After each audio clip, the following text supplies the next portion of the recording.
श्री 1008 श्री रामचंद्र जी महाराज के पावन चरणों में प्रणाम। भूत भविष्य और वर्तमान के सब संतों के चरणों में प्रणाम। पुष्कर पवित्र तीर्थ को प्रणाम। ब्रह्मा जी महाराज के पावन चरणों में प्रणाम। विराजमान सभी राम कथा रस रसानुरागी मुमुक्षुजनों, माताओं, बहनों, भाइयों, तारों की तरह टिमटिमाते हुए बालक बालिकाओं, दूर संचार के माध्यम से सुन रहे अपने घरों में बैठ करके यूट्यूब पर सभी श्रोताओं को इस व्यास गद्दी से आप सबके हृदय में विराजमान भगवान की झांकी को कोटि कोटि प्रणाम करते हैं।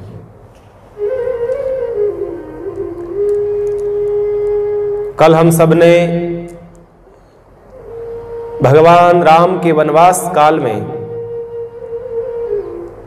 दौरान बड़ा ही रसीला प्रसंग, भोला भाला निश्चल जिसका जीवन है,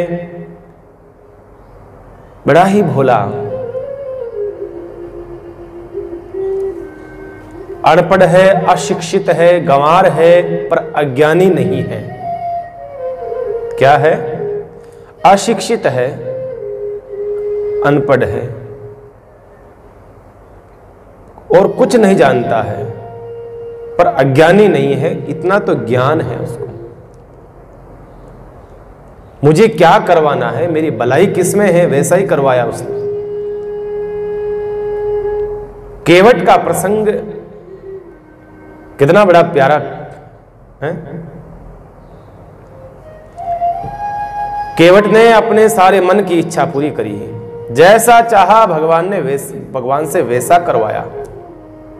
भगवान कहता है ना, भक्त मुझे जैसा नचाता है ना, मैं वैसा ही नाचता हूं। बस भक्त मुझे जैसा रखता है, मैं वैसा ही रहता हूं।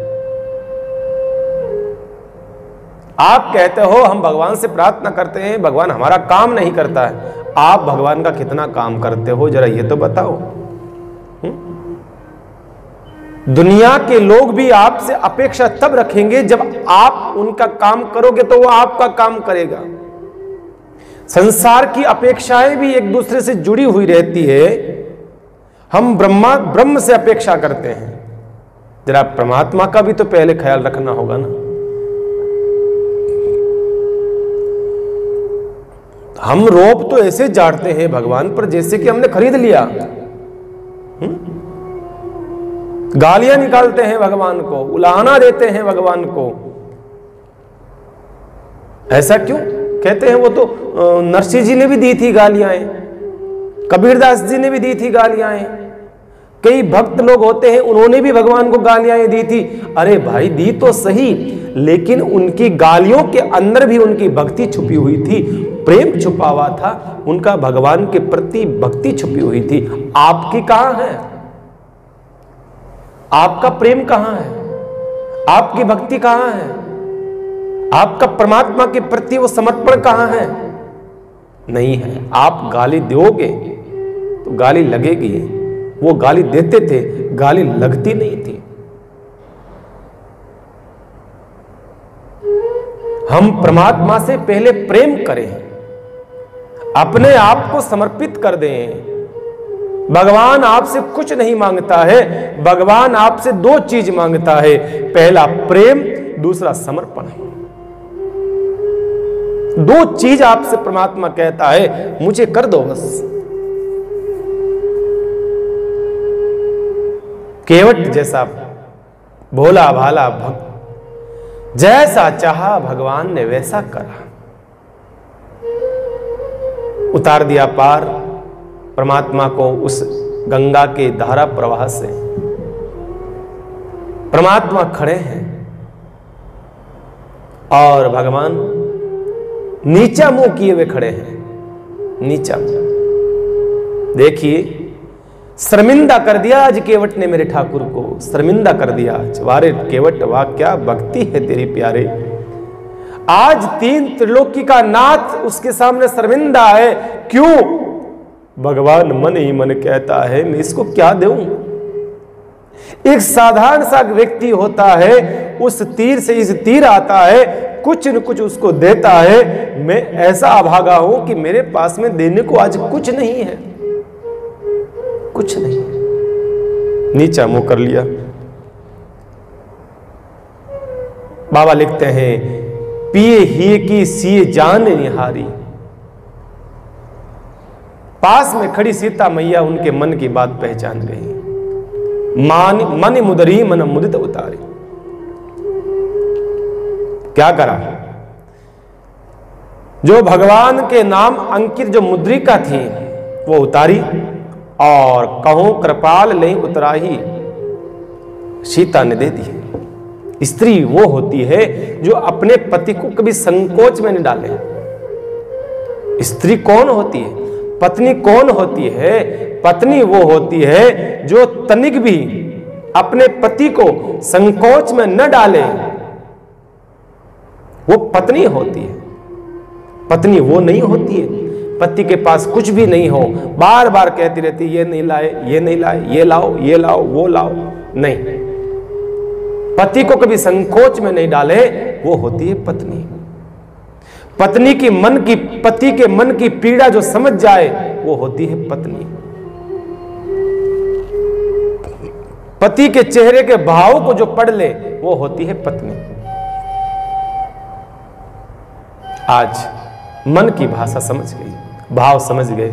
मेरे पति कुछ देना चाहते हैं और अपनी जो बहुमूल्य कीमती, कौन सी अंगूठी?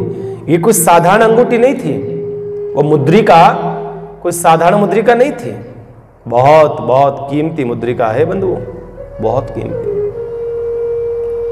सारा श्रृंगार उतर गया था। जब मां सीता जब वनवास काल की यात्रा में निकली तो सारा श्रृंगार उतार दिया सीता मैया ने, एकमात्र वो मुद्रिका रखी थी, बस वो राम नाम अंकित मुद्रिका का। नहीं, इसको नहीं छोड़ सकती मैं, ये मेरे साथ रहेगा। आज वही मुद्रिका, अति प्रिय, प्रियाति प्रिय, अति प्रिय मुद्रिका, आज वो भी अपने पति को संकट में देखा, वो धन भी उतार करके दे दिया। सोना किस काम आता है? आप सब जानते हो, आप सब जानते हो सोना किस काम आता है। सोना तब काम आता है जब घर में बहुत बड़ी संकट आया हुआ हो, उस समय देने के लिए काम आ जाता है कि भाई ये ले लो, ताकि समाधान हो सके। समाज में कुछ नीचा मुंह देखना पड़े, उस समय काम आ जाता है, वो देख करके कुछ कर सकते हैं। आज भगवान राम को शर्मिंदा देखा, उस सीता ने सोचा ये मेरे क्या काम आएगा, मेरा पति ही शर्मिंदा है तो मुझे ये देने में क्या हर्ज है। निकाला, दे दिया। इतनी कीमती अंगूठी, कीमती सोने की है, इसलिए नहीं कह रहा हूं मैं कि वो कीमती है ना। आप ये मत सोचना कि वो सोने की थी, नगीना लगा हुआ था, ये था वो, नहीं। सोना कोई कीमती नहीं है, कीमत होती है देने वाले की। आपको वस्तु किसने दी है, इसलिए वो कीमती बन जाती है। सोने का क्या, आप भी खरीद लो जाकर के। कोई नई नई बहू आती है, उसको दादी सासू, परदादी सासू, दादी सासू होती है ना, उसको अपनी सबसे कीमती वस्तु जो होती दादी की, दादी सासू की, वो उसको बहू को देती है मुंह दिखाई में, ये ले बेटा, ये ले। कभी संकट आता है घर में, सब कुछ वो बहू दे देगी पर वो चीज नहीं देगी। नहीं, मेरी दादी सासू ने मुझे मुंह दिखाई में दिया, मेरी निशानी है दादी सासू की, मैं नहीं दूंगी तो नहीं दूंगी, मुझे गिफ्ट मिला है, उसको कभी नहीं देती है। अति प्रिय होता है, कोई एक वस्तु इतनी प्रिय हो जाती है, छूटती नहीं है, छूटे नहीं छूटती। आज सीता मैया को भी वो उस वस्तु का त्याग करना पड़ रहा है। मुद्रिका ये कहां से आई आपको पता है?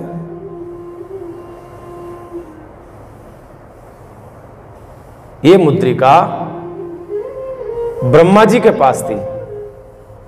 ब्रह्मा जी ने इस मुद्रिका को बृहस्पति जी को दे दिया। ये मुद्रिका देखो कहां से चली है। इस मुद्रिका थी तो ब्रह्मा के पास में, ब्रह्मा जी ने वो मुद्रिका बृहस्पति को दे दी, बृहस्पति ने वो मुद्रिका खुश होकर के इंद्र को दे दी, और इंद्र ने के साथ में दशरथ ने जब युद्ध करा देवताओं की तरफ से, तो दशरथ को खुश होकर के दशरथ को ये दे दी। इंद्र ने कहा ये लो दशरथ जी, हम खुश हुए, प्रसन्न हुए, ये मुद्रिका आपको देता हूं। वही मुद्रिका दशरथ जी महाराज ने किसको दे दी? मां कौशल्या को दे दी। और वही कौशल्या मां ने मुंह दिखाई के रूप में वही मुद्रिका किसको दी दी? सीता मैया को। इसलिए अब ये बताओ इस मुद्रिका कहां से करके लौट करके आई है, इसलिए इसकी कीमत बढ़ जाती है। वस्तु की कीमत इसलिए बढ़ जाती है कि देने वाला कौन है। बाकी वस्तु तो कोई कीमती नहीं होती है, वस्तु के पीछे देने वाला कौन है वो कीमत बढ़ा देता है। आज उस कीमती अंगूठी को उतार के दे दिया। मन मुद्री मन मुदित उतारी, उस मुद्रिका को उतारा और तब देने लगे। तब केवट कहने लगा, प्रभु उतराई नहीं लूंगा मैं, आप मुझे शर्मिंदा कर रहे हो प्रभु। उतराई दे करके आप मना कर दिया। महाराज नाई से ना नाई लेत, धोबी से ना धोबी लेत। महाराज हम एक दूसरे से कैसे ले दे सकते हैं? हम तो एक बिरादरी के हैं, हम एक जाति के हैं, हम एक दूसरे कैसे लेंगे देंगे महाराज? ये कहा लखन को क्रोध आ गए। खबरदार, पहले तो तू बोला कि हम जानते हैं राम को, तुम्हारा मर्म जानते हैं, फिर कहा तुम्हारे बाप दादाओं की सौगंध खा ली, फिर अब तू तो जाति बिरादरी पे आ गया। खबरदार, हमारी जाति कैसे एक हो गई? केवट ने कहा, राम प्रभु लखन को क्रोध बहुत आता है, उनको कहो शांत रहो, गुस्सा बहुत करते हैं। इतना गुस्सा सेहत के लिए अच्छा नहीं है, स्वास्थ्य के लिए अच्छा नहीं है। बहुत क्रोध करते हैं, बात बात पे क्रोध कर देते हैं, जरा समझाइए ना। भगवान राम ने कहा, अरे भाई बात तो सही है केवट, लेकिन ये जाति दोनों की एक कैसे हो गई? तू कह रहा है हम दोनों की जाति एक है, जाति एक कैसे हो गई? तो हमारी जाति अलग है, तुम्हारी जाति अलग है। केवट ने बोला, महाराज बिरादरी जन्म से नहीं होती है। केवट कह रहा है जाति बिरादरी जन्म से नहीं होती है। आप किस जन्म में, आप किस कुल में आपका जन्म हुआ है वो कोई मायने नहीं रखता। बिरादरी होती है कारोबार से, बिरादरी होती है धंधों से, कारोबार से। कोई सोने चांदी का काम करता है ना, उसको हम क्या कहते हैं? सराफ, सराफा कहते हैं। सराफा मार्केट होता है सराफा का पूरा। अब जरूरी है क्या उस सोने चांदी के काम सराफा के अंसराफ के अंदर सुनार ही काम करे? आवश्यकता थोड़ी है, कोई भी कर सकता है, पर वो सराफ कहलाएगा क्योंकि सोने चांदी का काम करता है, इसलिए वो सराफ कहलाएगा। कपड़े का कोई काम करता है, जरूरी नहीं है कि बढ़िया कहलाएगा, वो बजाज कहलाएगा। कपड़े का जिसका काम हो, फूलों का काम हो वो माली कहलाएगा, फल फलियों सब्जियों का काम हो माली कहलाएगा, नाई का काम जो करेगा वो नाई कहलाएगा। बिरादरी से होती है पहचान, कोई जाति से नहीं होती है। महाराज कहा वो तो ठीक है। कहा महाराज बात ऐसी है, कहा आकार का फर्क है हम दोनों में, बाकी हम अलग अलग नहीं हैं, आकार में फर्क है। आप थोक के बड़े व्यापारी हो, मैं एक रिटेल दुकान का छोटा सा दुकानदार हूं, फर्क इतना ही है महाराज, बस और कोई फर्क नहीं है। मैं इस छोटी सी इस गंगा नदी को पार करवाता हूं और आप इस संसार रूपी भवसागर से पार करवाते हो। आप थोक के व्यापारी हो, मैं रिटेल का व्यापारी हूं। काम दोनों का एक है, बिरादरी दोनों की एक है, धंधा छोटा मोटा हो सकता है पर फर्क हमारे दोनों में कुछ भी नहीं है। भगवान ने कहा भाई बात तो सही है, तेरा कहना तो सही है, तू सत्य बोल रहा है।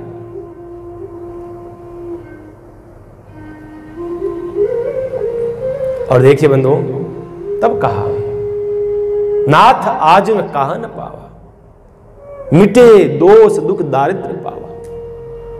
आप अब चरणों में गिर पड़ा, लिपट गया चरणों के अंदर। प्रभु मैंने क्या नहीं पाया, मैंने सब कुछ प्राप्त कर लिया, सब कुछ। देखिए एक बहुत बड़ी एक यहाँ पर बात बताने जा रहा हूं मैं आपको। यहाँ लेने देने ऐसा हुआ है, ये लेन देन एक ऐसा हुआ है, भूतो न भविष्यति, कभी न हुआ है न होगा, न ऐसा हुआ हो रहा है, ऐसा लेन देन कभी नहीं हुआ है ना होगा। देखो देने वाले को संकोच है कि मैंने कुछ नहीं दिया, देने वाले को ये संकोच है मैंने कुछ नहीं दिया, और लेने वाले को आत्मसंतोष है कि मैंने तो ऐसा कभी पाया ही नहीं। लेने वाला इतना संतोषी है कि मुझे इतना मिला नहीं, मुझे आज तक इतना नहीं मिला है। देखिए ये है संतोष। नहीं तो लोग तो भरते ही नहीं है, महाराज दे दो दे दो और दे दो और दे दो महाराज। लेकिन आज केवट कह रहा है प्रभु मुझे तो सब कुछ मिल गया,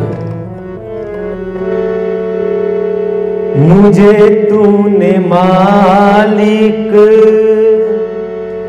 बहुत कुछ दिया है, मुझे तूने मालिक बहुत कुछ दिया है, तेरा शुक्रिया तेरा शुक्रिया।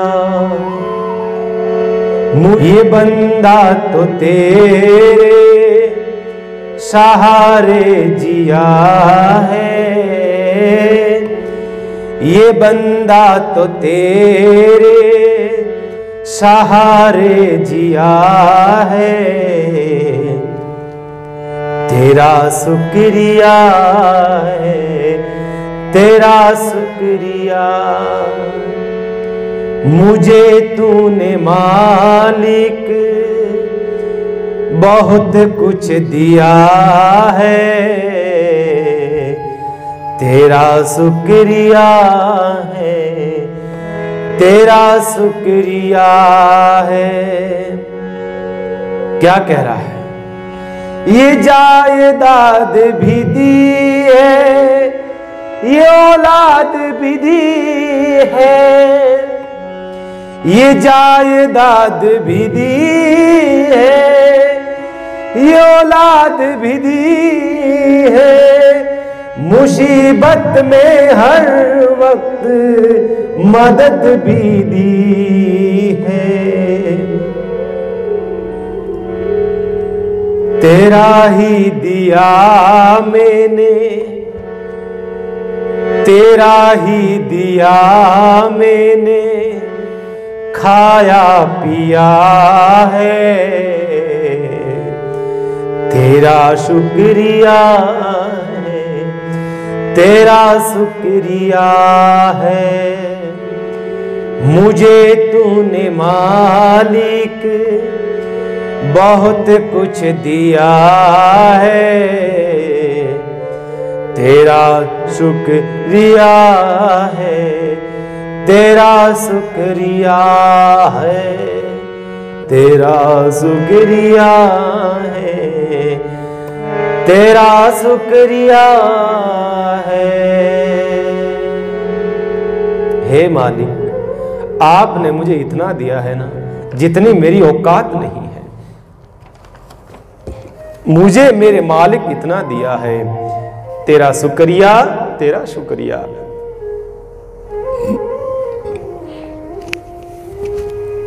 बहुत कुछ दे दिया। आज केवट तो लिपट गया चरणों के, बहुत रोया बहुत रोया बहुत रोया बंधुओं, इतना रोया। चरण भगवान के धो देता है मानो अपने आंसुओं से, अपने ही अश्रुधारा से धो देता है। उसके बाद कहते हैं यहां मां सीता पुनः गंगा जी को प्रणाम करती है। गंगा मैया से कहती है, हे गंगा मैया, मुझे ऐसा आशीर्वाद दो, मैं अपने पति और अपने देवर के साथ में सकुशल 14 वर्ष की यात्रा पूर्ण करके आपके पास में लौटूं और आपको प्रणाम करूं, ऐसा मुझे आशीर्वाद दीजिए। गंगा की धारा में से आवाज आई, हे सीते तुम चिंता न करो, आप सकुशल भगवान राम और अपने छोटे देवर के साथ में सकुशल आपकी यात्रा निर्विघ्न रूप से संपन्न होगी और आपको आशीर्वाद है। जब तक गंगा की धारा रहेगी आपका सुहाग अचल रहेगा, ऐसा आशीर्वाद है। ऐसी धारा में से आवाज आई है। इधर भगवान अपनी यात्रा प्रारंभ करते हैं। इधर केवट ने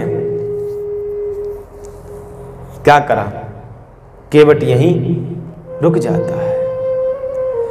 कहते हैं कि 14 साल तक भगवान ने कहा केवट में वापस आऊंगा। केवट 14 वर्ष तक उसी तट पर बैठा रहा, वापस अपने घर नहीं गया, अपने घर नहीं गया। केवट ने नाव को किनारे लगा दिया, खूंटे से बांध दिया और अपने आंखों के पट्टी बांध ली। जिन आंखों से, जिन नेत्रों से एक बार परमात्मा का दर्शन हो जाए, उसके बाद में इन नेत्रों को संसार नहीं दिखना चाहिए, नहीं दिखना चाहिए। एक बार परमात्मा का दर्शन हो गया है ना, यूं समझ लो सब कुछ मिल गया है। इन नेत्रों की तो सार्थकता इसी में है। बस भगवान को देख लिया, फिर भोग को नहीं देखना। आंखों पर पट्टी बांध ली, प्रतीक्षा में बैठ गया। भगवान ने कहा मैं वापस आऊंगा। केवट ने भगवान को बांध दिया, कहा प्रभु मैं आप वापस आओगे तभी ही लेऊंगा जो कुछ दोगे आप, और मैं चाहता हूं पुनः आओ तो मेरी ही नाव से आप वापस उस किनारे लेकर के जाऊंगा, तब तक मैं वापस अपने घर नहीं जाऊंगा। ऐसा कहते हैं कि भगवान ने कहा कि ठीक है केवट, मैं वापस जरूर आऊंगा, तेरे पास में अवश्य आऊंगा। अब नाव से जाऊं या न जाऊं ये कुछ नहीं कहा भगवान ने, मैं आऊंगा, मैं आऊंगा। भगवान कभी झूठ नहीं कहता है। देखो ये विश्वास होना चाहिए। संसार का व्यक्ति तो झूठ बोल देता है या अपने स्वार्थ के आधार पर बदल जाता है, पर केवट ने कहा नहीं, मेरे परमात्मा ने कहा है मैं आऊंगा, मैं अवश्य में आऊंगा, मुझे प्रतीक्षा करनी चाहिए। देखो बंधुओं, हम मंदिर भी जाते हैं ना तो हम प्रतीक्षा नहीं करते हैं परमात्मा की। केवट ने 14 साल तक प्रतीक्षा करी। हम मंदिर भी जाएंगे, जल्दी जल्दी मंदिर की आरती करी, मंदिर के घंटे बजाए और मंदिर की परिक्रमा करी, प्रसाद लिया, चरणामृत लिया और वो गए, वो भागे, वो भागे। कभी बैठो, मंदिर में जाते हो ना, भगवान के सामने प्रतीक्षा करो, आपको लगेगा कि हां अब परमात्मा ने मुझे देखा है, आपके भीतर से आवाज आएगी। कभी प्रतीक्षा नहीं करते हैं। जाकर के झांकी को निहारो, परमात्मा की झांकी का दर्शन करो, भगवान की झांकी को निहारो। आपको धीरे धीरे धीरे धीरे ऐसा लगने लगेगा कि ठाकुर मेरे से बात कर रहा है। आपको महसूस होगा ऐसा। हां, हकीकत है ये। भगवान के जितने भक्त हैं वो भगवान से बात करते थे। आप भी बात करो, कोशिश करो। आप उसको पाषाण की मूर्ति मत समझो, आप यूं समझो कि साक्षात भगवान मेरे सामने विराजमान है, मैं भगवान से चर्चा कर रहा हूं। भगवान आप कैसे हैं, जाकर के हालचाल पूछो, आपको स्वतः हृदय में भीतर से आवाज आएगी आपके, भगवान बात करेंगे आपसे। हम प्रतीक्षा नहीं करते हैं। देखो प्रतीक्षा किसकी की जाती है? प्रतीक्षा, आपको भगवान से प्रेम नहीं है इसका मतलब, कोई संबंध नहीं है। संत कहते हैं प्रतीक्षा किसकी की जाती है? प्रतीक्षा उसकी की जाती है जिससे आपका प्रेम हो। और प्रेम किससे होता है? जिससे आपका संबंध हो। यहां अब देखिए, प्रतीक्षा उसकी की जाती है जिससे आपका प्रेम हो, और प्रेम किससे होता है? जिससे आपका संबंध हो, उसी की प्रतीक्षा की जाती है। छोटा बच्चा बाहर गया खेलने के लिए, शाम हो गई, मां प्रतीक्षा करती है, आया नहीं, 7 बज गई, 8 बज गई, अभी तक क्यों नहीं आया? बाहर खड़ी हो जाएगी, घर वाले सब खाना खा लेंगे, घर वाले कहेंगे आजा खाना खा ले, कहा नहीं मेरा बेटा नहीं आया, जब तक मेरा बेटा नहीं आ जाएगा तब तक मैं खाना नहीं खाऊंगी।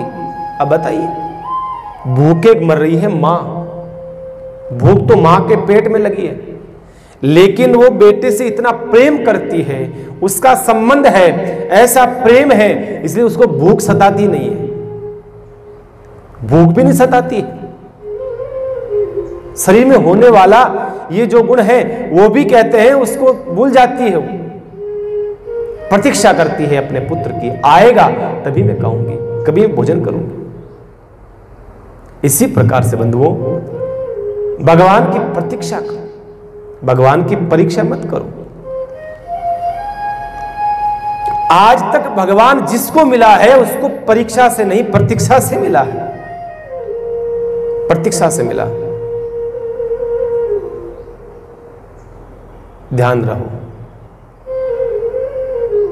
भगवान से इतना प्रेम हो गया है, संबंध बना लिया, अब इस नाव में संसार को नहीं बिठाऊंगा। जिस नाव में मेरा परमात्मा बैठ गया है ना, जिस नाव में मेरा ठाकुर बैठ गया है, इस नाव में अब संसार वालों को मैं कभी नहीं बिठाऊंगा। जिस नाव में मेरे भगवान के चरण पड़ गए, वो नाव मेरे लिए पूज्य हो गई है, मैं पूजा करूंगा। पानी से बाहर निकाल दिया नाव को सजा दिया, आज वो मंदिर बन जाती है नाव, आज मंदिर बना करके मंदिर की तरह सजा दिया। रोज आरती उतारता है, रोज माला पहनाता है, रोज उसकी पूजा करता है, रोज उसकी परिक्रमा करता है। आज उस साधन से साध्य की प्राप्ति हो गई है। ये मेरे लिए, ये किसी परमात्मा से कम नहीं है। आज से मेरा परमात्मा मेरी नाव है। बंधुओं ध्यान रखना, माला भगवान नहीं होती है, माला कोई परमात्मा नहीं होती है, पर माला से ही परमात्मा मिलता है, माला से ही परमात्मा मिलता है। साधन से ही साध्य की प्राप्ति होती है। तो जरा ध्यान रखना, वो साधन हमारे लिए सम्माननीय है, हमारे लिए पूजनीय है, हम उसका सम्मान करें, पूजा करें उसकी। आज इतना प्रसन्न हो जाता है, पूजा करता है, रोज पूजा करता है।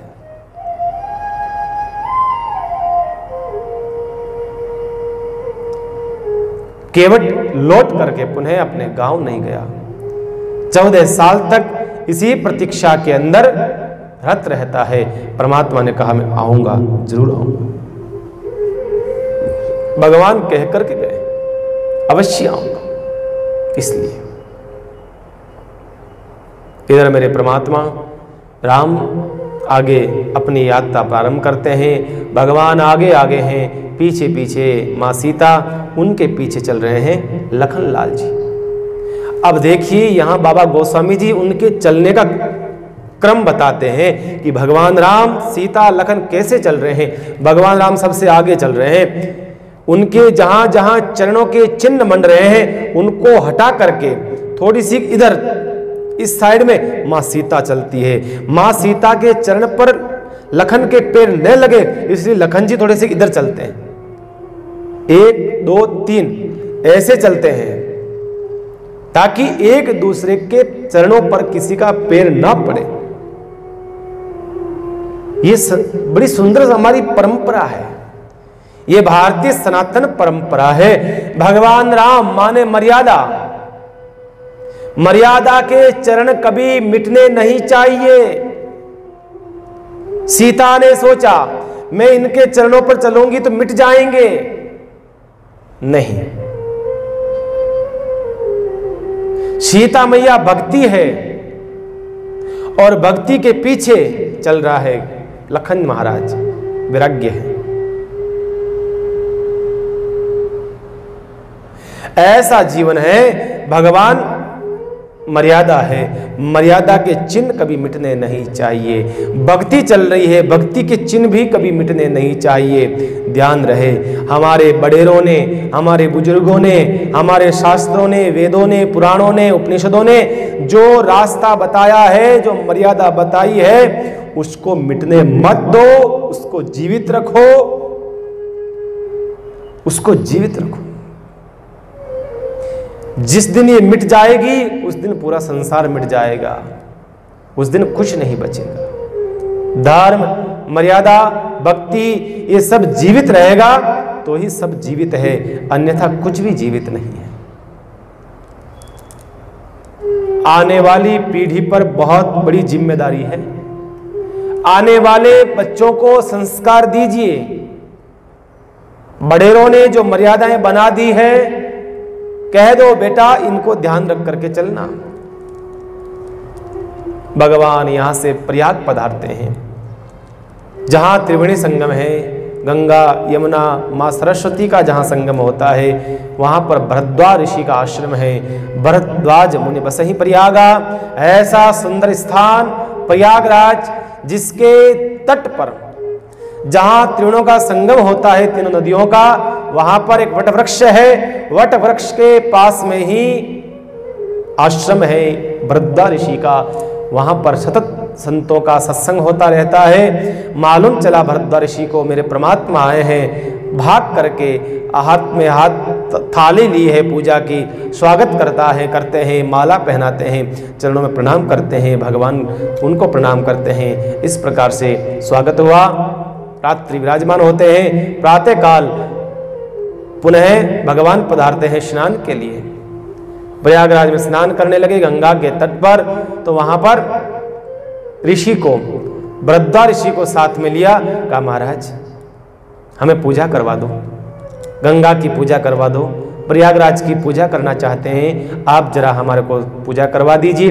पूजा के बाद में कहते हैं आप कुछ दान भी देना चाहिए हैं। आप भी जब जाते हो ना कहीं पर भी जाओ, कहीं गंगा जी जाओ, कहीं यमुना जाओ, कहीं सरस्वती, कहीं पर भी जाओ, तीर्थों में जाओ, पुष्कर जाओ, हरिद्वार जाओ, कहीं पर भी जाओ, संतों के आश्रम में जाओ, मंदिर में जाओ, कुछ न कुछ देकर के जरूर आओ। आपसे जो बन पड़ता है आप अवश्य देने की कोशिश करिएगा, अवश्य। आपके पास कुछ नहीं है, बिल्कुल कुछ नहीं है, एक पैसा भी नहीं है, आप ब्राह्मण को संकल्प दे करके आ जाओ, ब्राह्मण देवता अभी मेरे पास में कुछ नहीं है, मेरे से संकल्प आप लिवा लीजिए, आपको मैं संकल्प कर देता हूं, मैं घर जाते ही आपको पहुंचवा दूंगा, जरूर दीजिए। मैं ये नहीं कहता हूं कि आप कितना देंगे, मैं कहता हूं जो बन पड़ता है आपसे इतना दीजिए, जो बन पड़ता है आपसे। भगवान राम ने कहा भरद्वाज ऋषि से, महाराज अभी तो मेरे पास कुछ नहीं है, मैं अभी खाली हाथ हूँ, अभी मैं वनवास की यात्रा कर रहा हूँ, आप मेरे से संकल्प ले लो, मैं जरूर जो भी होगा संकल्प में मैं दूंगा, जरूर वापस आते समय दूं या बाद में भिजवाऊं, जैसा भी होगा मैं अवश्य दे दूंगा आपको। मैं दान का संकल्प करवाते हैं और भरद्वाज ऋषि जो है मंत्र पढ़ते हैं, और फिर वो एक मंत्र आता है, ऋषि पढ़ते हैं, जम्बू द्वीपे भरत खंडे अमुक नाम है, अमुक गांव, अमुक गोत्र आदि आदि कह करके वो जब कहते हैं मंत्र पढ़ने लगे। जैसे ही मंत्र पढ़ने लगे और भरत का नाम आया और आंखों में आंसू आ गए। भरद्वाज ऋषि ने कहा, महाराज आप रोए क्यों, आपकी आंखों में आंसू क्यों आए? भगवान राम कहने लगे, ऋषि आप सब नाम ले लीजिए, आप हर एक दूसरे का नाम ले लीजिए। आपने अभी कहा ना जम्बू द्वीपे भरत खंडे, मेरे भाई भरत का नाम आया है, और मेरा भाई भरत का नाम जहां पर भी आता है मुझे मेरे भाई की याद आ जाती है। मेरा भाई ननिहाल गया हुआ था, मैं परिवार में सबसे मिलकर के आया था, मेरे भाई भरत से नहीं मिलकर के आया, मुझे बहुत याद आती है मेरे भाई भरत की। भगवान राम बहुत याद करते हैं भरत को, बहुत याद बनी रहती है भरत की, इतना याद करते हैं। पुनः आश्रम में पधारते हैं और आकर के जब बैठते हैं और फिर ऋषि को प्रणाम करा, भरद्वाज ऋषि को कहा, महाराज अब आगे की यात्रा करनी है, एक जगह ठहर नहीं सकते हैं किसी आश्रम में, इसलिए हम आगे जाना चाहते हैं। आप हमें रास्ता बताइए। भगवान पूछ रहा है, एक ऋषि से पूछ रहा है, मुझे रास्ता बताइए, मैं कहां जाऊं। देखिए, रास्ता आप भी किसी से पूछो, किसी संसार वालों से नहीं। आप भी रास्ता जीवन का पूछना चाहते हो तो किसी संत से पूछो। हम क्या करते हैं, हम संसार के लोगों के पास जाते हैं, भैया अब हम कौन से रास्ते पे जाएं। संसार का रास्ता व्यक्ति भटका सकता है। किसी संत से पूछोगे आप तो संत कभी आपका रास्ता नहीं भटकाएगा, संत आपको सही राह दिखाएगा।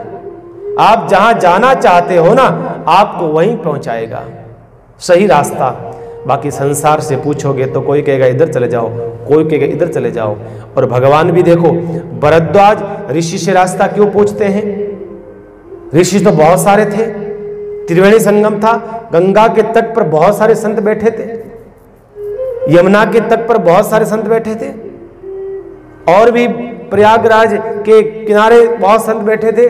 लेकिन भरद्वाज ऋषि का आश्रम कहाँ है। भरद्वाज ऋषि का आश्रम है जहां तीनों नदियों का संगम होता है। उस संगम के तट पर, उस चौराहे पर, उस तिराहे पर उनका आश्रम था। इसलिए कहते हैं, मानसकार कहते हैं, आप भी कभी किसी को रास्ता पूछते हो ना, तो गली के अंदर किसी दूसरे से मत पूछो। जो नुक्कड़ के ऊपर होता है ना, चौराहे पे, तिराहे पर जो दुकान होती है ना, उससे आकर के रास्ता पूछो। आपको रास्ता सही वही बता सकता है। बाकी आप गली में किसी से रास्ता पूछोगे तो कोई इधर चले जाओ, कोई कहेगा इधर चले जाओ। नहीं, आपको रास्ता भी पूछना है तो चौराहे पर जाकर के, सही जगह जाकर के पूछो, वो आपको रास्ता सही बताएगा। और यही बात है, भरद्वाज ऋषि का आश्रम कहाँ है। तीनों नदियों का संगम होता है, वहां पर उनका आश्रम है, और वो कभी रास्ता गलत नहीं बताएगा।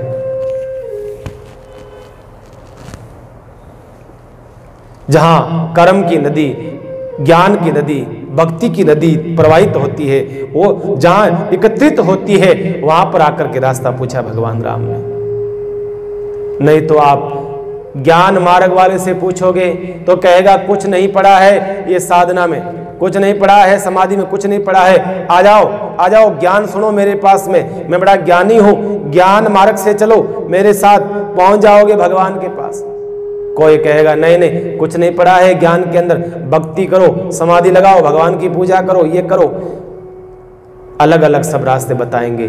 लेकिन जो जहां त्रिवेणी संगम होता है, उससे जाकर के पूछोगे तो वो सीधा रास्ता बताएगा और कहेगा एक काम करो।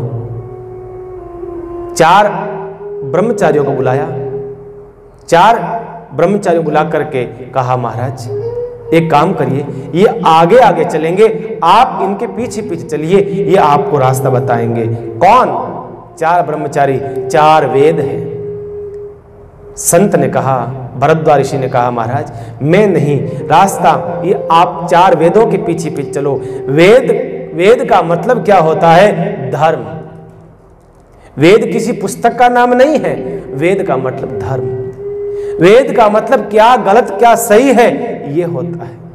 वेदों के रास्ते पे चला हुआ व्यक्ति कभी भटकता नहीं है, कभी अटकता नहीं है, उसका रास्ता प्रशस्त हो जाता है। इसलिए कहते हैं, ऋषि ने खुद ने नहीं कहा कि आप ऐसे चले जाओ, नहीं, 4 ब्रह्मचारियों को बुलाया और कहा इनके पीछे पीछे जाओ। उनके पीछे पीछे चलते हैं, आगे आगे ब्रह्मचारी, पीछे पीछे वैदिक रास्ते पर चल रहे हैं भगवान राम। बीच में गांव आते हैं, गांव के खेतों में काम करने वाले वो लोग जो होते हैं, कुछ स्त्रियां, कुछ पुरुष, जैसे ही सुना देखा, अरे कहा चलो चलो चलो, कितने सुंदर बालक जा रहे हैं, चलो दर्शन करो, अरे छोड़ो ये काम धाम सब छोड़ दिया।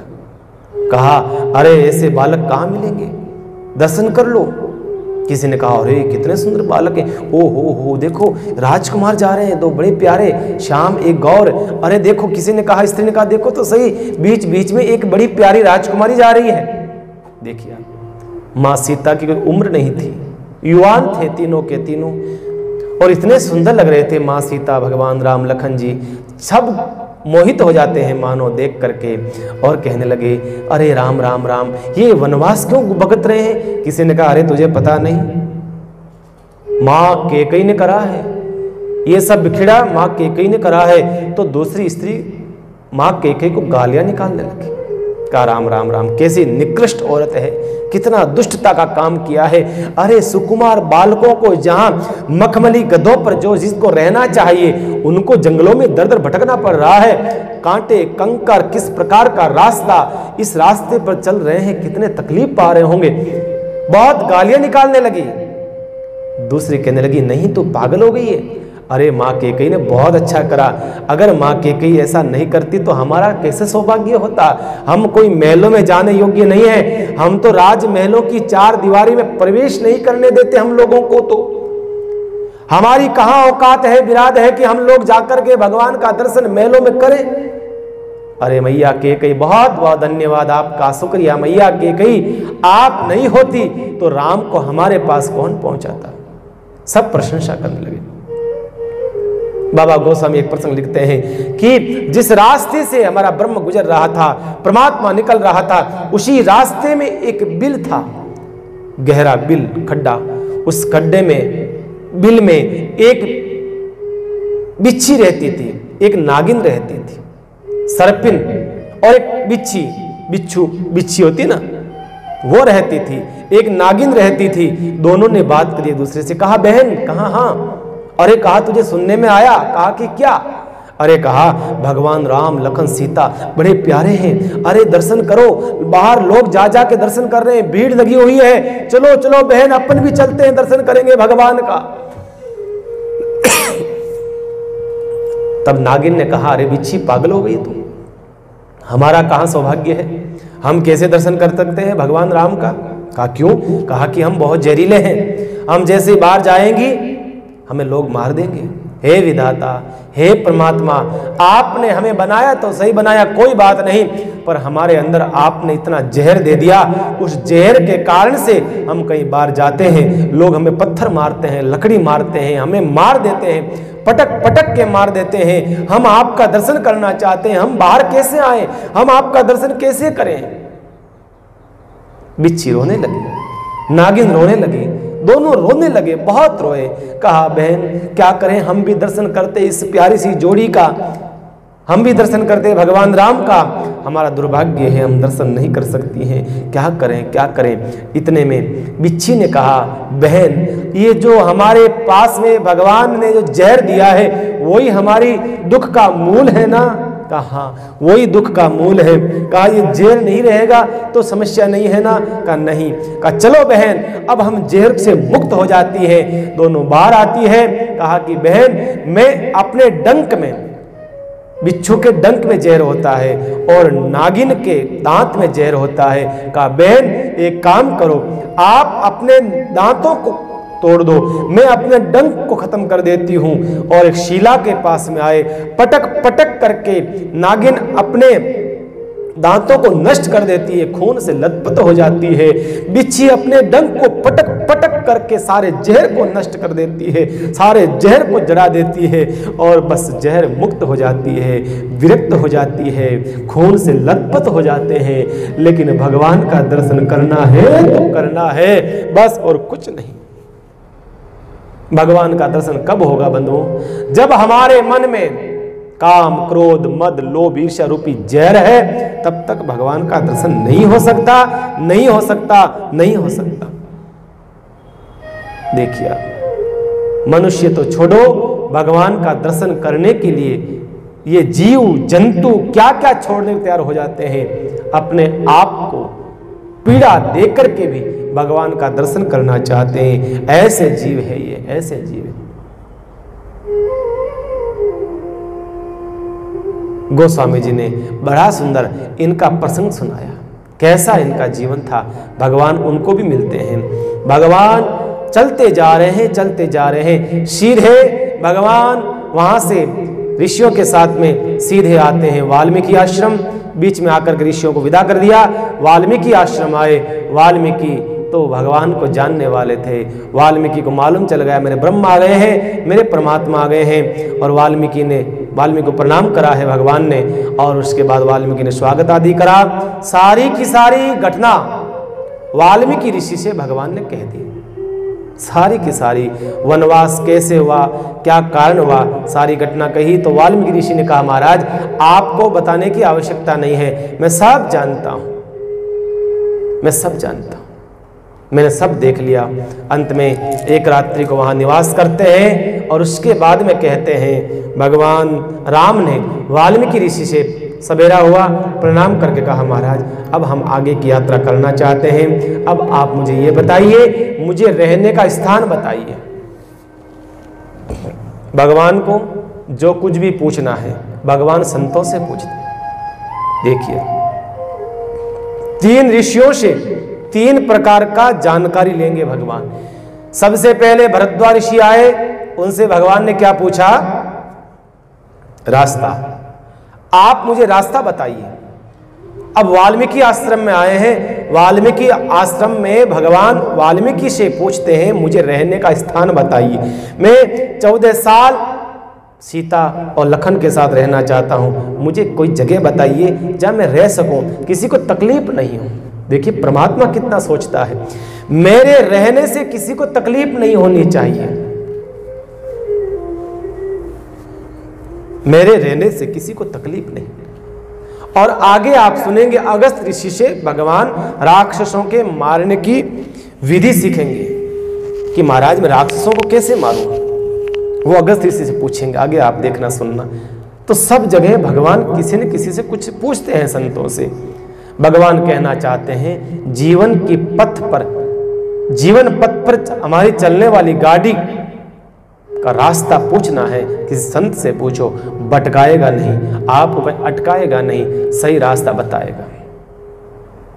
यही है महाराज आप मुझे कोई ऐसी जगह बताइए जो मेरे को सकूं, जहां मैं रह सकूं 14 वर्ष तक। भगवान से हंस पड़े, जैसे ऐसा कहा वाल्मीकि हंस पड़े, महाराज कैसी मजाक करते हो आप कहां नहीं हो, आप तो ये बताइए। हरि व्यापक सर्वत्र समाना, हरि व्यापक सर्वत्र समाना, प्रेम ते प्रकट होई में जाना, प्रेम ते प्रकट होई में जाना, हरि व्यापक सर्वत्र समाना। प्रभु आप कैसी मजाक करते हो, आप कहते हो मैं कहां रहूं, आप तो ये बता दो कि आप कहां नहीं हो, फिर मैं बता दूंगा आप कहां रहो। भगवान मजाक करते हैं भक्तों से भी। प्रभु आप तो सर्वत्र हो, सब जगह हो, बस प्रेम से प्रकट होते हो और कोई बात नहीं, आप तो भगवान सब जगह हो। कहा नहीं महाराज फिर भी आप मुझे स्थान बताइए। तब वाल्मीकि ने कहा महाराज ये आपको नहीं बता रहा हूं, मैं कलयुग में जो लोग होंगे, दुनिया के लोग होंगे, परमात्मा को यत्र तत्र ढूंढेंगे, उनके लिए मैं जगह बता रहा हूं 14 स्थान। आपको कहां रुकना है, 14 स्थान बताएं भगवान के रहने के। देखिए आप क्या क्या बताया है, हम लोगों के लिए बड़ी प्रेरणास्पद बात है। हम भगवान को ढूंढते हैं ना, तो भगवान कहां रहते हैं, सबसे पहला स्थान बताया है। क्या बताया, जिनके श्रवण समुद्र समाना, कथा तुम्हारी सुभग तवाना, कथा तुम्हारी सुभग नाना, बरहि निरंतर होयन पूरे, बरहि निरंतर होयन पूरे। कहा पहला स्थान बता रहा हूं, आप कहां रहना है, जिनके श्रवण समुद्र समाना, आप रुकिए वहां। पहला स्थान बताया कान। किसी ने कहा वाल्मीकि ऋषि से, महाराज इतने सारे अंग हैं, उसमें से आपने दूसरा कुछ नहीं बताया, कान ही क्यों बताया? कहा भाई देखो, हम कथावाचक हैं, हम तो अपना लोभ पहले करेंगे, हम हमारा काम पहले करेंगे। कहा महाराज कैसे? कहा कि हमारे जो काम आता है वो तो कान आता है, हम कथा भी सुनाएंगे तो हमारे लिए कान की अति आवश्यकता होती है। श्रोता कान लगा करके सुनेंगे तो हमें अच्छा लगेगा, हमारी दुकान जमी रहेगी, इसलिए भाई हम तो पहला अपना काम करेंगे। वाल्मीकि ऋषि ने सबसे पहला बताया है कान। कौन सा कान? जिनके कान समुद्र के समान। मतलब आप ये मत समझना मोटे मोटे कान समुद्र के समान, हाथी की तरह कान होना चाहिए, ऐसा मत समझना। आप कहोगे महाराज समुद्र के समान कान, छोटा सा कान होता है, अंगुली बड़ी मुश्किल से जाती है, और उन्होंने कह दिया समुद्र के समान। तो कहा कथा तुम्हारे सुभग नाना, बरही निरंतर हो ही न पूरे। आपकी कथा सुनते सुनते जिस प्रकार से समुद्र में अनंत नदियां आकर के अपने जल प्रवाह को छोड़ती है, फिर भी कहते हैं समुद्र बढ़ता नहीं है, कभी ये नहीं कहता है बस स्टॉप, बहुत हो गया, अब मत आना कल से, अब जरूरत नहीं है, मैं बढ़ गया हूं। समुद्र कभी कहता है? कभी नहीं कहता है। इसी प्रकार से आपकी कथा, आपके प्रसंग, आपके चरित्र सुनते सुनते ये कान रूपी समुद्र कभी बरही निरंतर हो ही न पूरे। कभी महाराज ये कान बरे ही नहीं, बस मैं ये चाहता हूं और कुछ नहीं चाहता। ऐसे कान जिसके हो उसके हृदय में आप विराजमान हो जाइए, उसके हृदय में आप विराजमान होइए महाराज, जिनके कान कभी भरते नहीं हो की कथा का। दूसरा बताया महाराज आंख, जो चातक की तरह महाराज देखती रहे, आपका दर्शन करती रहे, चातक बन करके आपके रूप का दर्शन करती रहे। ऐसी आंख संसार का नहीं, आपके रूप माधुर्य का दर्शन करे, ऐसी आंख जिसकी हो उसके हृदय में विराजमान हो जाइए महाराज। देखो बंधुओं, पाप प्रवेश कहां से करता है? सबसे पहले आंखों से करता है, आंखों से ही पाप होता है। काम प्रवेश कहां से करेगा? आंख से करेगा। लोभ प्रवेश कहां से करेगा? आंख से करेगा। क्रोध प्रवेश कहां से करेगा? आंख से करेगा। प्रवेश द्वार पाप का आंख है, इसलिए उन आंखों में आप विराजमान हो जाइए जिन आंखों से परमात्मा का दर्शन होता हो।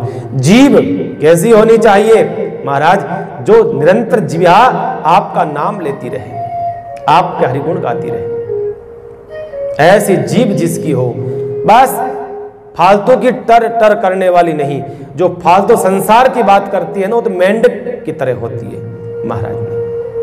सतत आपका नाम लेने वाली हो जो जीव, उसके हृदय में विराजमान हो जाइए।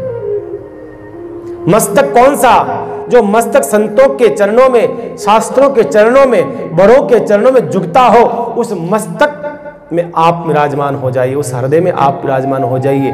नहीं तो महाराज जो माथा गुरुजनों के, संतों के मंदिरों में भगवान के सामने नहीं झुकता है, माता पिता के चरणों में नहीं झुकता है, वो तो महाराज कड़वा तुमड़ा होता है ना, इस प्रकार का माथा है, वो किसी काम का नहीं है। तुम्बा है, तुम्बा खारा तुम्बा है। और प्रभु जो चरण आपके तीर्थों की यात्रा करते हो, जो पैर, उनके हृदय में विराजमान हो जाइए। जो हाथ दूसरों की सेवा में लगे हुए हो, जो भूखे नंगे लोग हैं, गरीब असहाय लोग हैं, उनकी सेवा में जो लगे हुए हो, उन हाथों में परमात्मा आप उस हृदय में विराजमान हो जाइए। तुम्हें ही निवेदित भोजन करे, जो आपको निवेदित करके जो भोजन करता है, उसके हृदय में विराजमान हो जाइए। आपको पट भूषण धरहि, आपको कुछ भी ला करके पहले आपको अर्पण करे। कपड़ा भी लाता है, वस्त्र भी लाता है, वस्तु भी लाता है, कुछ भी ला करके जो सबसे पहले कहता है प्रभु ये आपको अर्पण है, उसके हृदय में आप विराजमान हो जाइए। ऐसा पूरा देह, पूरा शरीर ऐसा होना चाहिए। देह छता करिए शुभ कारज, फिर ये देह मिले न मिले। नयन छता करिए शुभ दर्शन, फिर ये नयन खुले न खुले। पांव छता करिए तीर्थाटन, फिर ये पांव चले न चले। जीभ छता हरि के गुण गाइए, फिर ये जीभ हिले न हिले। स्वामी रामचंद्र महाप्रभु के शब्द हैं ये। कहा बड़े बुजुर्गों की जो सेवा करता हो, जो सेवा करता हो, उसके हृदय में विराजमान हो जाइए। हर प्रकार से जो भगवान पधार सकते हैं जिसके हृदय में, वो सारे जगह बताते हैं। अंत में कह दिया प्रभु आप कृपा करके आपका रहने का स्थान बड़ा ही प्यारा स्थान बताता हूं मैं। आप यहां से सीधे जाएंगे, एक पहाड़ आएगा, वो एक स्थान है जिसका नाम है चित्रकूट।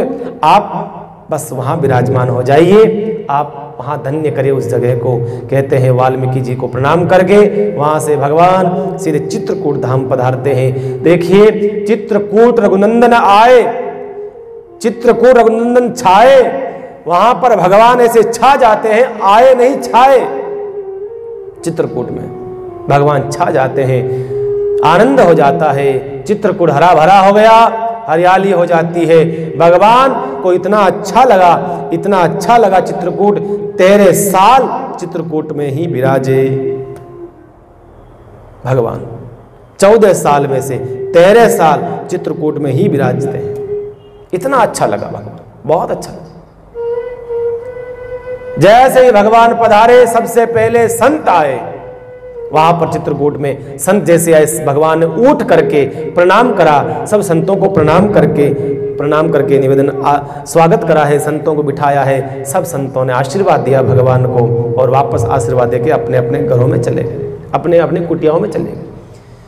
फिर देवता आए आकाश मार्ग से, भगवान ने दूर से प्रणाम करा देवताओं को, देवताओं ने भी आशीर्वाद देके वापस चले गए। वापस अब की बार कहते हैं भीड़ चली आ रही है, भागे आ रहे हैं, लोग आ रहे हैं, धूल उड़ी पड़ी है। और दूर से देखा लखन जी ने महाराज कोई आ रहे हैं, और क्या देखा, इतने में तो महाराज कोल, किरात, भील, नीची जाति के लोग जो संसार से उपेक्षित कर दिए गए हैं, ऐसे लोग भागे आ रहे हैं। कोई फल ला रहा है, कोई फूल ला रहा है, कोई कुछ ला रहा है, कोई कुछ ला रहा है, ला करके भगवान के चरणों में चढ़ा रहे हैं, भगवान के चरणों में लोट-पोट हो रहे हैं, भगवान को जो कुछ हाथ में सब दे रहे हैं, भगवान से प्रार्थना कर रहे हैं महाराज हमारी भेंट स्वीकार करो।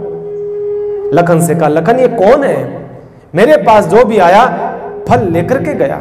देवता आए फल लेकर के गए, महात्मा आए आशीर्वाद देकर के गए। ये कौन लोग हैं जो मुझे उल्टा फल देने के लिए आए हैं, मुझे देने के लिए आए? कहा महाराज ये कोल किरात लोग हैं, ये जंगली लोग हैं महाराज, जंगल में रहते हैं, जीवन व्यापन करते हैं, शिकार खेल करके अपने जीवन को जीते हैं महाराज, इनके पास कुछ नहीं है। पूछा भगवान ने, कहा बंधु आप लोगों को फल नहीं चाहिए, आप मेरे को फल क्यों दे रहे हो? आपको फल नहीं चाहिए।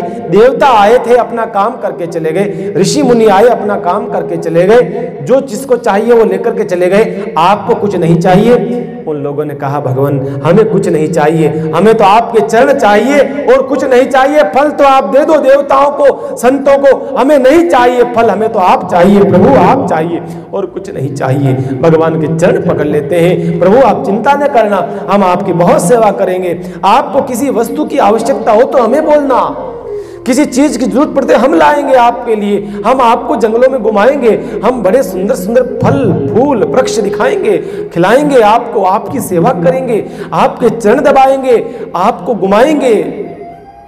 भगवान लखन से कहते हैं लखन देख तो सही ये कैसे लोग हैं, कितना मुझसे प्रेम करते हैं, मुझसे कहते हैं आप जरा भी याद मत करना अयोध्या को, आपको जब भी याद आए ना अयोध्या के, हमको साथ लेकर के हम आपको घुमा देंगे, आप याद मत करना, बहुत प्यार करेंगे हम आपसे, बहुत प्रेम करेंगे। राम आप तो हमारे यहाँ आ गए हो ना, हमारे घर में आ गए हो, हमारा सौभाग्य है महाराज। भगवान तो उनकी बातें सुन सुन करके मुस्कुराते हैं। सीता को बहुत अच्छा लगता है ऐसी बातें जब करते हैं, लगता है इनको गले लगा लो, मैं बेटों की तरह बातें कर रहे हैं। कहते हैं माँ तुम चिंता मत करना, हमारी माँ है, कोई कहता मेरी बेटी है।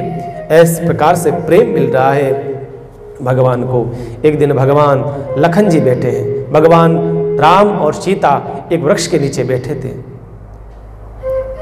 भगवान राम ने देखा एक वृक्ष के एक लता, एक बेल लिपटे हुए थी।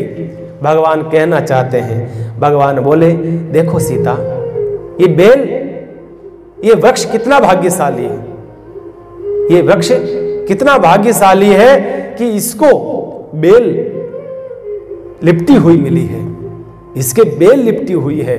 मतलब कहना चाहते हैं भगवान, ये कहना चाहते हैं कि मैं तो वृक्ष हूं, सीता तुम बेल है, तेरे कारण से मेरी शोभा है। सीता ने कहा नहीं मां, भगवान आप गलत कह रहे हैं, ये वृक्ष भाग्यशाली नहीं है, ये बेल भाग्यशाली है कि इसको इतना मजबूत वृक्ष मिला है जिसके सहारे महाराज ये चढ़ गई है। बाकी अगर ये वृक्ष नहीं मिलता, कुचल दिए जाती, नीचे कोई तोड़ के चला जाता, खा जाता। ये वृक्ष भाग्यशाली नहीं, ये बेल भाग्यशाली है।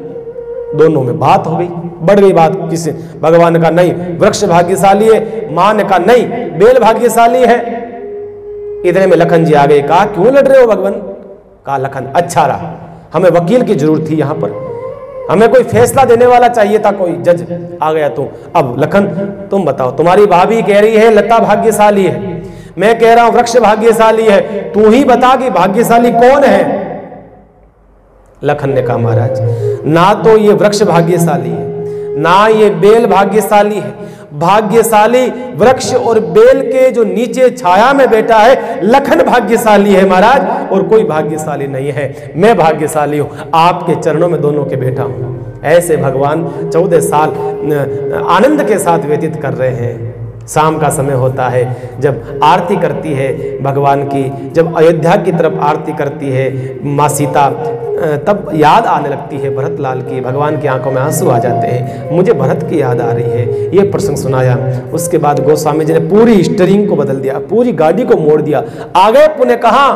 गंगा के तट पर, सीधा गंगा के तट पर आए हैं और प्रसंग को वापस ला करके छोड़ा है सुमंत्र के पास में। सुमंत्र वहीं खड़ा है जो राम छोड़ के गए हैं ना, सुमंत वापस लौटा नहीं है, वहीं खड़ा है सुमंत। सुमंत सोच रहा है किस मुंह को लेकर के जाऊं मैं, अब दशरथ जी को क्या जवाब दूंगा। आगे सुमंत कैसे यात्रा करते हैं ये प्रसंग हम कल की कथा में सुनाएंगे। बड़ा प्यारा प्रसंग है। आगे भरत मिलन का प्रसंग भगवान से, राम से, वो भी प्रसंग भगवत कृपा से कल आएगा तो सुनाएंगे, कोशिश करेंगे, क्योंकि अब कथा का क्रम थोड़ा जल्दी बढ़ाना है। प्रसंग बड़े लंबे लंबे हैं, आप बड़े प्रेम से कथा को सुनते